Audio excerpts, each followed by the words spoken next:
안녕하세요, 여러분. 오늘도 건강한 하루 보내고 계신가요? 추석을 앞두고 있는 요즘 이런 장면 많이 보셨을 거예요. 동네 어르신들이 모여 앉아 계시죠. 테이블 위에는 소주잔이 가지런히 놓여 있고요. 김할아버지가 환하게 웃으며 외칩니다. 자, 오늘도 건강을 위하여. 건배 소리가 크게 울리고 할아버지는 속으로 이렇게 생각하시죠. 한 잔쯤은 괜찮아. 오히려 보약이지. 이 장면 정말 익숙하지 않나요? 우리 주변에서 흔히 볼 수 있는 모습이거든요. 그리고 많은 어르신들이 이렇게 말씀하십니다. 술 한 잔은 혈액순환에 좋다. 마늘은 혈압을 내려준다. 꿀 한 숟갈이면 감기도 낫는다. 이런 말들 어디서나 들을 수 있어요. 그런데 정말 궁금하지 않으세요? 이런 이야기들이 정말 사실일까요? 아니면 오래전부터 내려온 미신일까요? 오늘은 시니어분들이 가장 많이 믿고 계시는 건강상식 3가지를 철저히 파헤쳐보는 시간을 가져보겠습니다. 웃음도 드리고 정확한 정보도 알려드릴게요. 본격적으로 시작하기 전에 작은 부탁 하나만 드릴게요.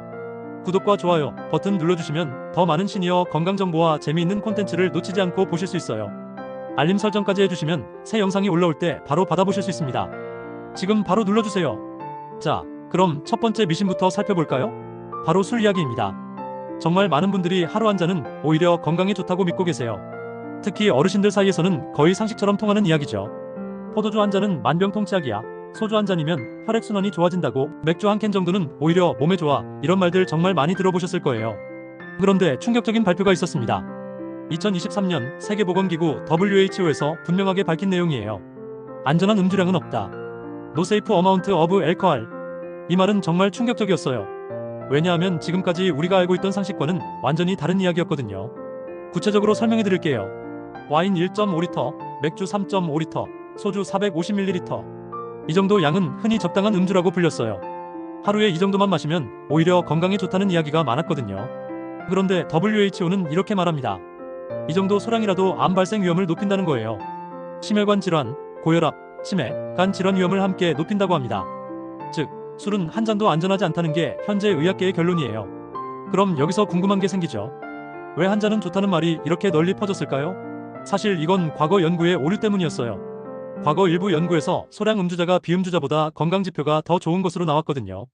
이 결과를 보고 많은 사람들이 역시 술 한 잔은 몸에 좋구나라고 생각하게 된 거죠. 하지만 연구에는 중요한 오류가 있었습니다. 비음주자 그룹 안에 원래 술을 많이 마셨다가 건강 문제로 끊은 사람들이 함께 포함된 거예요. 즉, 원래부터 술을 안 마신 건강한 사람과 아파서 어쩔 수 없이 끊은 사람이 함께 계산된 거죠. 당연히 결과가 왜곡될 수밖에 없었어요. 간단한 예를 들어드릴게요. 첫 번째 그룹은 하루에 소주 한 잔씩 마시는 사람들이고, 두 번째 그룹은 술을 전혀 안 마시는 사람들이라고 해보죠. 그런데 두 번째 그룹 안에 원래는 소주를 하루에 2병씩 마시다가 간경화가 와서 어쩔 수 없이 끊은 사람들이 섞여 있었던 거예요. 당연히 첫 번째 그룹이 더 건강해 보일 수밖에 없겠죠. 지금은 이런 오류들이 모두 밝혀졌습니다. 최신 연구들은 정말 처음부터 술을 마시지 않은 사람들과 소량 음주자들을 비교해봤어요. 그 결과는 명확했습니다. 술을 전혀 마시지 않는 사람들이 가장 건강했어요. 그뿐만 아니라 술이 우리 몸에 미치는 영향에 대해서도 더 자세히 알려졌어요. 알코올은 1급 발암물질입니다. 세계보건기구에서 공식적으로 인정한 발암물질이에요. 간암, 유방암, 대장암, 식도암 등 다양한 암의 발생 위험을 높입니다. 특히 시니어분들에게는 더욱 위험해요. 나이가 들수록 알코올 분해 능력이 떨어지거든요. 젊었을 때는 괜찮았던 양도 나이가 들면 몸에 더 큰 부담을 줍니다. 그리고 복용하는 약물들과 상호작용을 일으킬 수 있어서 더욱 위험해요. 의학계의 결론은 단순하고 명확합니다. 술은 한 잔도 보약이 되지 않습니다. 진짜 보약은 뭘까요? 바로 물입니다. 술잔 대신 물잔을 들고 건강을 위하여를 외치는 것이 진짜 건강의 시작이에요. 이제 두 번째 미신으로 넘어가 보겠습니다. 바로 마늘에 관한 이야기예요. 정말 많은 어르신들이 매일 밤 생마늘을 챙겨 드시죠. 혈압에 좋다는 말 때문이에요. 마늘을 먹으면 혈압이 확 내려간다. 마늘은 천연 혈압약이다. 이런 말들 많이 들어보셨을 거예요. 사실 마늘에 대해서는 과학적 근거가 일부 있어요.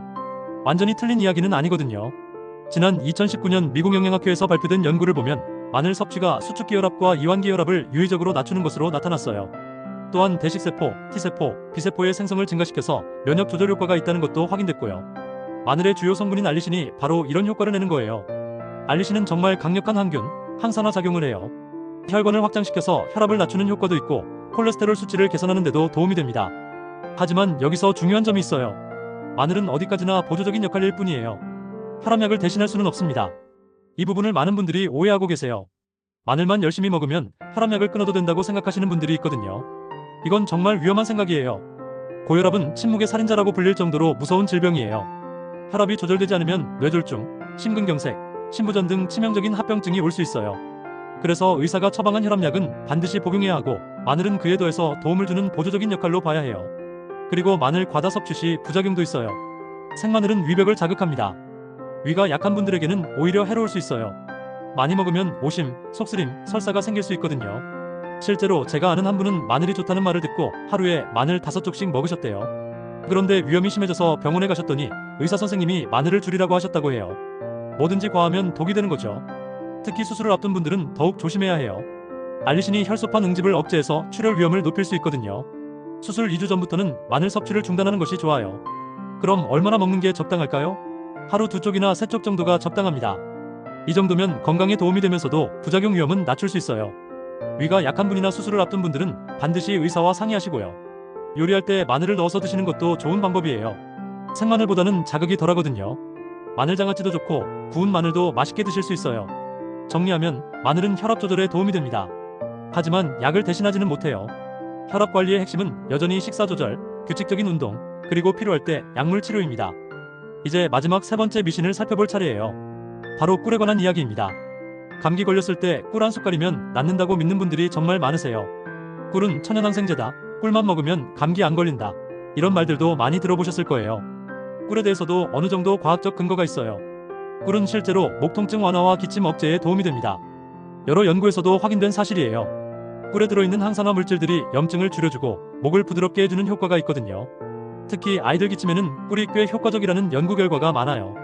기침 시럽보다도 효과가 좋다는 연구도 있을 정도예요. 그래서 많은 부모들이 아이가 기침할 때 꿀을 먹이시죠. 하지만 여기서도 중요한 점이 있어요. 꿀이 기침을 줄여줄 수는 있지만 감기를 완치하지는 못해요. 감기는 바이러스 질환이거든요. 바이러스를 없애려면 우리 몸의 면역 시스템이 일을 해야 해요. 충분한 휴식과 수분 보충, 그리고 필요할 경우 약물 치료가 핵심입니다. 꿀은 증상을 완화해주는 역할일 뿐이에요. 목이 아픈 걸 덜어주고 기침을 줄여주는 거죠. 하지만 감기 바이러스 자체를 없애지는 못해요. 그리고 여기서 또 하나 중요한 점이 있습니다. 꿀은 당분이 매우 많아요. 꿀 한 숟갈에는 17g 정도의 당분이 들어있어요. 이는 설탕 4티스푼 정도와 비슷한 양이에요. 그래서 당뇨병 환자에게는 권장되지 않습니다. 혈당이 급격히 오를 수 있어서 오히려 위험할 수 있어요. 당뇨병 환자분들은 꿀을 천연감미료라고 생각해서 많이 드시는 경우가 있는데 이는 정말 위험한 생각이에요. 실제로 한 연구에서는 당뇨병 환자가 꿀 한 숟갈을 먹었을 때 혈당이 30분 내에 급격히 상승하는 것을 확인했어요. 설탕을 먹었을 때와 비슷한 수준이었다고 해요. 따라서 당뇨병 환자는 꿀 섭취를 피하거나 반드시 의사와 상의해야 합니다. 감기 기운이 있을 때도 꿀 대신 따뜻한 물이나 허브차를 드시는 게 좋아요. 건강한 분들도 꿀을 과도하게 섭취하면 안 돼요. 아무리 천연이라고 해도 당분은 당분이거든요. 하루에 한두 숟갈 정도가 적당해요. 그리고 1세 미만의 아기에게는 절대 꿀을 주면 안 됩니다. 보툴리누스균 때문에 심각한 식중독을 일으킬 수 있거든요. 이 부분은 정말 주의하셔야 해요. 꿀의 효능을 제대로 보려면 좋은 꿀을 선택하는 것도 중요해요. 시중에는 설탕물을 섞은 가짜 꿀들도 많거든요. 순수 벌꿀인지 확인하시고 구매하세요. 정리하면 꿀은 기침과 목 아픈 증상을 완화해줄 수 있습니다. 하지만 감기를 완치하지는 못해요. 그리고 당뇨병 환자나 1세 미만 아기에게는 위험할 수 있으니 주의가 필요해요. 자, 이제 오늘 다룬 3가지 건강 미신을 정리해볼까요? 첫째, 술은 한 잔도 안전하지 않습니다. 세계보건기구에서 공식적으로 확인한 사실이에요. 적당한 음주라는 건 없어요. 건강을 위해서라면 술은 끊는 게 최선입니다. 둘째, 마늘은 혈압 조절에 도움이 되지만 혈압약을 대신하지는 못합니다. 보조적인 역할일 뿐이에요. 과다 섭취하면 위장장애나 출혈 위험이 있으니 하루 2-3쪽 정도가 적당해요. 셋째, 꿀은 기침과 목 통증을 줄여줄 수 있지만 감기를 완치하지는 못합니다. 당뇨병 환자는 특히 주의해야 하고 1세 미만 아기에게는 절대 주면 안 돼요. 이런 미신들이 왜 생겨났을까요? 대부분 일부 사실에 과장이 더해진 경우가 많아요. 조금의 효과는 있지만 그것이 과장되어서 만능 치료제처럼 알려진 거죠. 건강에 대한 정보는 정말 많아요.